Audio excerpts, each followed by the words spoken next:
Hello, you malty, mature medicinal malt masters, and thank you to Mike Addison Sape for that malt mention. This is the Bothy. I'm Ralphie.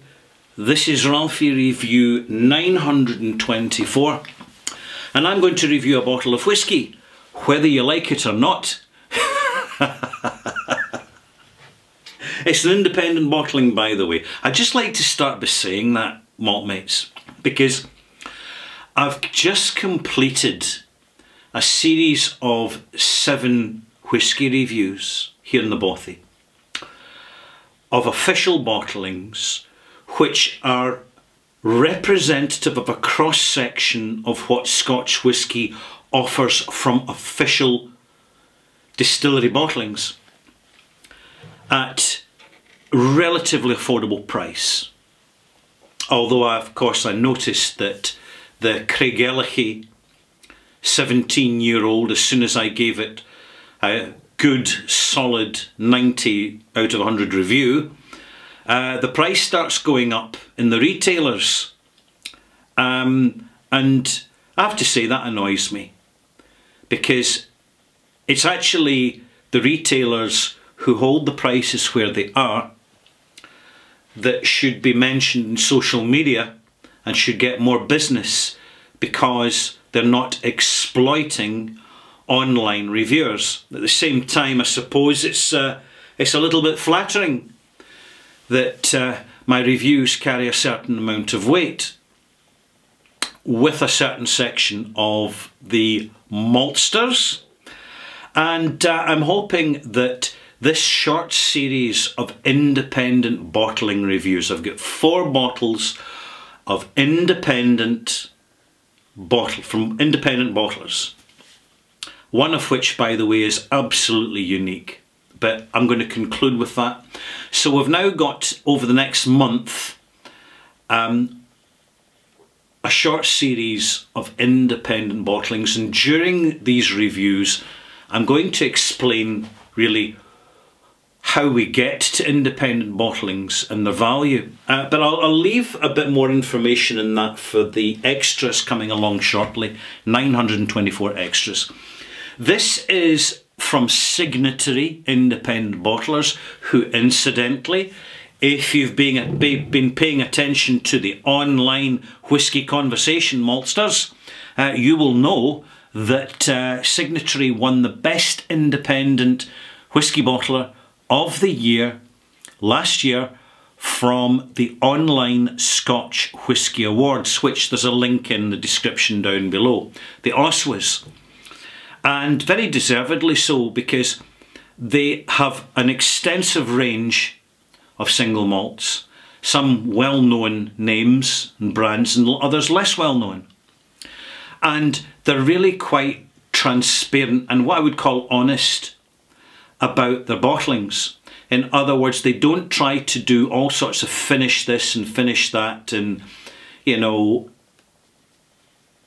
dressing up, cosmeticization of the whisky they bottle.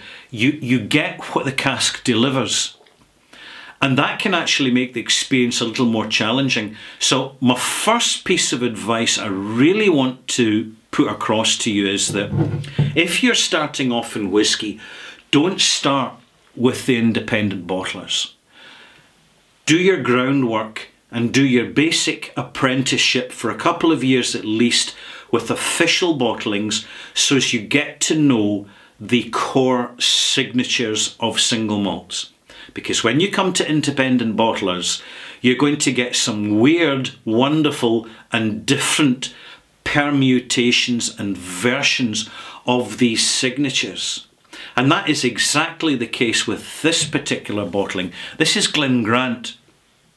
It's a 23-year-old Glen Grant, distilled in 1995, bottled in 2019, matured in bourbon barrels, 2 casks to be specific. So I'm going to give you the cask reference numbers, 88189 and 88190. This is delivered a total of 427 bottles. at a strength of 47.4%. So you can see that for the 23 years there's been some relatively high losses, but this may be explained by the fact that the maturation is being in standard casks, and the smaller the casks used for maturing whisky generally, not always, but generally, tends to accelerate the losses because of the surface, cask surface to fluid whisky content ratio. In big casks, the content to surface ratio is smaller. In small casks, the content to surface ratio is larger. And what we have here is an older Glen Grant, which doesn't have a bold signature because it's kind of faded slightly over the time in the casks. That's natural colour, by the way, and it's unchill filtered. So what we have is a full integrity single malt. I have to start by saying it is way superior to that dreadful version that I had to suffer of official bottling batch strength 15-year-old, which I was deeply disappointed with the heat that came off it, which suggested to me just rushed badly made spirit. There is a long history of really good versions of Glen Grant from independent bottlers, notably Signatory, but also from Cadenheads and Gordon MacPhail. Some superb old, particularly sherry cask matured Glen Grants, which it's never been in the same level as Macallan. Particularly in the late 1990s, early 2000s, when many of these bottlings were around at very affordable prices. But they were absolutely stunners. And for people in the know, you were guaranteed a far better value single malt than Macallan. And ironically, Glen Grant, when it's done properly, when it's done right, when it's given good casks, it is a tremendous age maturing single malt. It's like Strathisla or Auchentoshan. Given a sensitive cask and left alone, this single malt signature really grows and continues to develop with serious age. I'm talking 40 years plus. Some distilleries that don't, they kind of fall away after about 28, 29, maybe 30 years, because they don't have the weight in the signature of the single malt. And something to watch is if it's a peated whisky like a Lagavulin or a Laphroaig or an Ardbeg and it's got real age to it, you've got to expect that the phenolic content, the peatiness, has broken down over these years, and if you do taste it in the malt, it's probably because it's been reintroduced through another cask. And that's purely a perspective and an overview and an opinion, maltmates. Let's get stuck into this. I poured this whisky half an hour ago, because when you pour a glass and then nose it and taste it, you're going to be disappointed. This isn't an easy access whisky. This is why you never start with independent bottlings in your whisky journey. You start with official bottlings and get your bearings. Do your basic apprenticeship and then you graduate. This is your PhD stuff. This is your postdoctorate stage of whisky. I can do it because my apprenticeship's been over 30 years.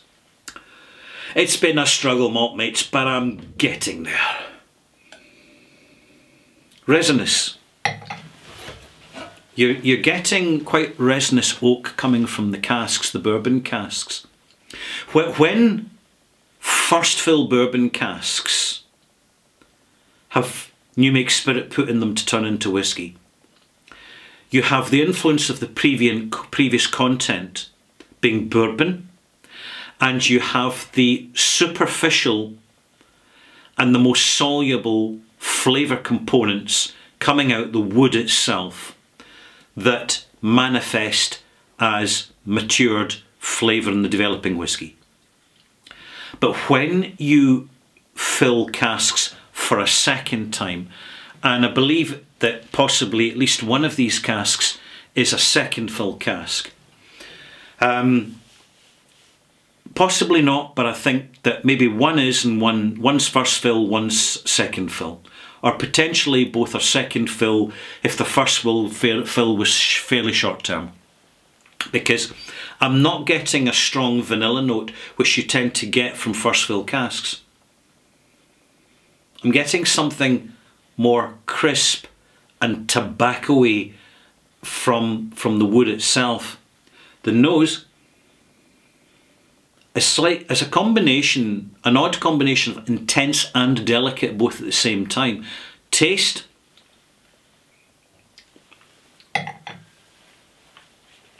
crisp, resinous on the arrival. You're getting a modest Glengrant signature. It's not strong, it's not bold, it's diminished.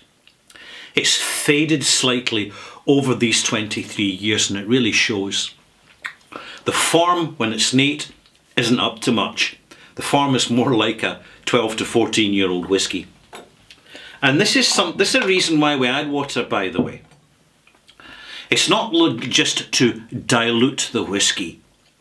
It's to activate the flavours in the whisky, but also the sensation range in the whisky, and to articulate and develop the form.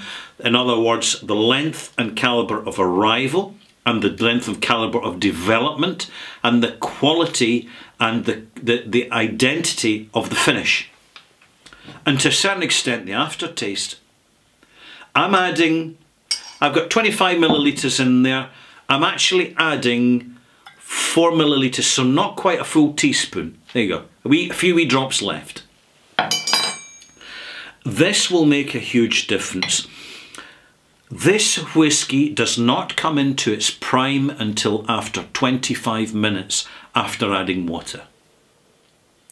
When it does, you're going to get something complex, delicate, subtle, nuanced, and different. It is not a typical Glengrant, but it is a fascinating, characterful, and very different type of Glengrant single malt, which you would never find, I can assure you of this, you would never find ever as an official bottling. Any Glengrants bottled with serious age in order to give them the price tag are going to be sherried. And it's going to be dark looking, and it's going to be really homogenized and engineered, frankly, because that's what the distillers do with official bottlings. The independent bottlings, it's much more let it be what it is, warts and all.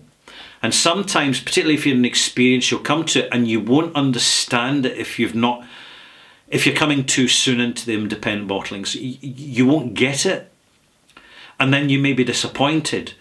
And so you'll put the stopper on the whisky, you'll put it in the shelf, you'll put it aside for 4 or 5 months, and then you'll come back to it and you'll say to yourself, I cannot believe how that's changed. That is so much better. Now, what's changed is, sure, the whisky's oxidised, but your palate's changed as well, because our palates have now got some familiarity with this particular unique range of tastes. And in getting that familiarity over 2 or 3 drams, which are maybe an uncomfortable experience and you're still getting your bearings and you're not quite enjoying the dram. But it's patience, it's perseverance, it's sticking in there. And knowing that occasionally you will buy an independent bottling and you won't like it. You won't. It just won't suit your palate. In fact, it might not be very good at all. Because there are bottlings out there. I'll give you some examples. Strathmill and Glenkeith. Oh my goodness. Some single malt whiskies are just so anodyne, so uneventful that it doesn't matter how they're presented. It doesn't matter even if presented with integrity of bottling strength, unchill filtered and natural colour. It just can't save it. So be very aware of certain brands when you're buying them from independent bottlers. Having said that, some old versions from Cadenheads, for example, of Strathmill, they can be really, really interesting, good whiskies. And that's because it's actually a fairly two-dimensional malt, but it's the cask that's done the work over the years. And it's the casks that's holding the conversation. And in itself, it's a really interesting conversation. Do you see where I'm coming from? Let's give you a final roundup in this before I give a malt mark. You know, there's so much I can share about independent bottlings. And I'm going to have to do it over the next 4 weeks and the next 4 reviews. But it's a fascinating journey to go on. It can really revitalise your whole connection with single malt whisky when you start to explore. And bear in mind, I'm fully aware, fully aware. I'm spoiled for choice. I'm in the British Isles. I get immediate access to more or less the full range of all the independent bottlings, including the little bottlings, the little bottlers, who bottle some really fascinating stuff at accessible prices too, because the business depends on it. But for many of you, you might get a few Gordon MacPhail bottlings and perhaps maybe a signatory or two, but that's it. You very rarely see them.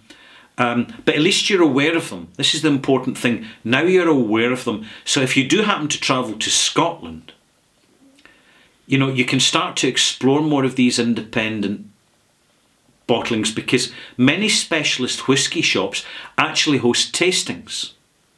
So if you're in Scotland on a holiday, don't just look at the distilleries. Nip into specialist whisky retailers, contact them online. I'm going to be over in Scotland. Do you happen to have any whisky tastings or know of any whisky tastings that are taking place? Because they can be really good value for money. And by the way, nobody else is telling you this. This is why you come to the bothy. Anyway, this whisky, let's get it done. Let's get it done and dusted. More scented in the nose, beautiful, complex, slightly syrup, golden syrup note, barley sugar. Just a little touch of vanilla now, but there's a soft toffee note. It's nothing intense, it's just delicate.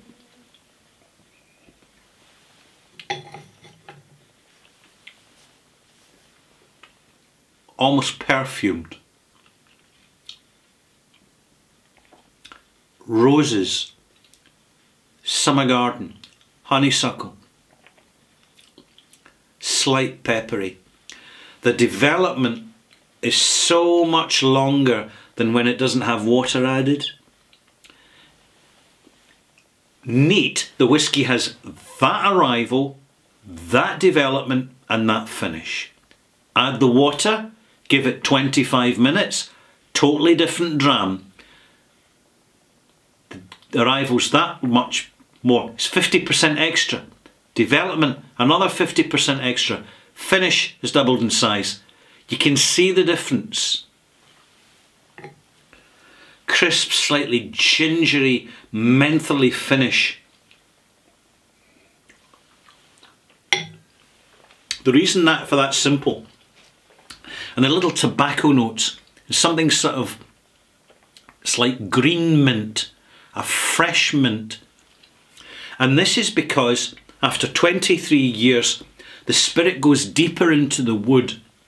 It spends more time in the wood, the spirit, and therefore it's drawing out the less soluble natural flavour chemicals from the wood and putting it into the whisky that you just don't notice in a younger whisky. Hope you find this helpful. Let's bang a malt mark for this fantastically interesting, eccentric, but well worthwhile single malt. It's a cold start, but it does get up and running and is quite rewarding. I'm going to give this 86. If this had been chill filtered and had caramel colouring added and been compromised, this would have been what, 81, 80? So you can see the difference in the standard because of the integrity of delivery from an established independent bottler. It's a malt mark. It's an integrity malt mark. 86. Is that again? 86 out of 100. I was swithering 85 because it's kind of delicate. It's a slight fragility about it. But in fact, that's part of its quality. It's part of its personality. It's a less obvious version of Glen Grant, and as such it just makes it all the more interesting to connect and engage with it. Thank you for watching. Please click subscribe, like, have a look at my Patreon channel, by the way, because I've been adding more content to that recently with up and running with my live streams, which I do not do just publicly. And all you'd have to do to access my Patreon is buy a Ralphie a dram. That's it. So I hope you've enjoyed this, find it useful. Join me again shortly for my extras, where I will be talking about, I'll just be kind of riffing a little bit about how I first got into independent bottlings, how I got there and what I found when I arrived. See you soon, malt mates.